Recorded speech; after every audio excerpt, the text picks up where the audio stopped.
Околу 220 средношколци од земјава ги презентираа своите научно-истражувачки достигнувања на надпревар во Струмица што го организираше Сојузот за народна техника.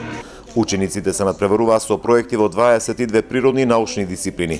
Меѓу нив беше и Божидар Куковски од Прилеп, кој го представи својот изум за електромагнетно поле и стабилизација на електричните празнења. Се користел за да се испитуваат молниите, значи нивниот пат. Исто така, бидејќи се создава јако електромагнетно поле, може да се испитува отпорноста на некои уреди на електромагнетно поле и има висок напон, може отпорноста на висок напон да се испитува. Земјава има млади умови, беа децидни од Сојузот за наука и млади. Љубица Каракашева тврди дека доказ за тоа е огромната поборувачка одстранство за македонските иноватори. Ова представува една визија, еден отворен прозорец за нив, се со цел да изградат својата правилна кариера.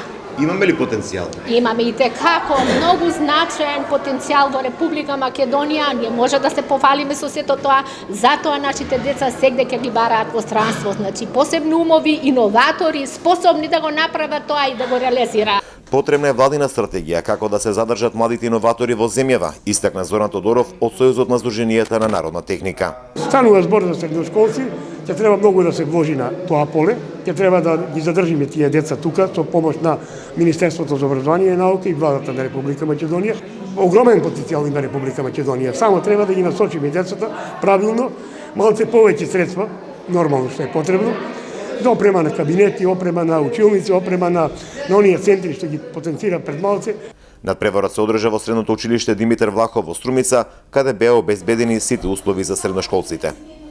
За нас значи ова едно големо признание да бидеме учесници на овој 54-ти надпревар манифестација млади истражувачи, во кој досега сме биле домаќини на многу големи вакви манифестации. Се надеваме дека ова манифестација ќе организираме во најдобар ред, дека учесниците ќе бидат задоволни, ќе има надпревари меѓу учениците и дека ќе ги постигнат задоволувачките на успеси кои што се надеваме од младите истражувачи. Премиерот Заев ги повика младите да креираат, создаваат и работат во сопствената држава, при што преку образованието и планот за економски раст вети безусловна поддршка на сите млади за нивните иновативни проекти.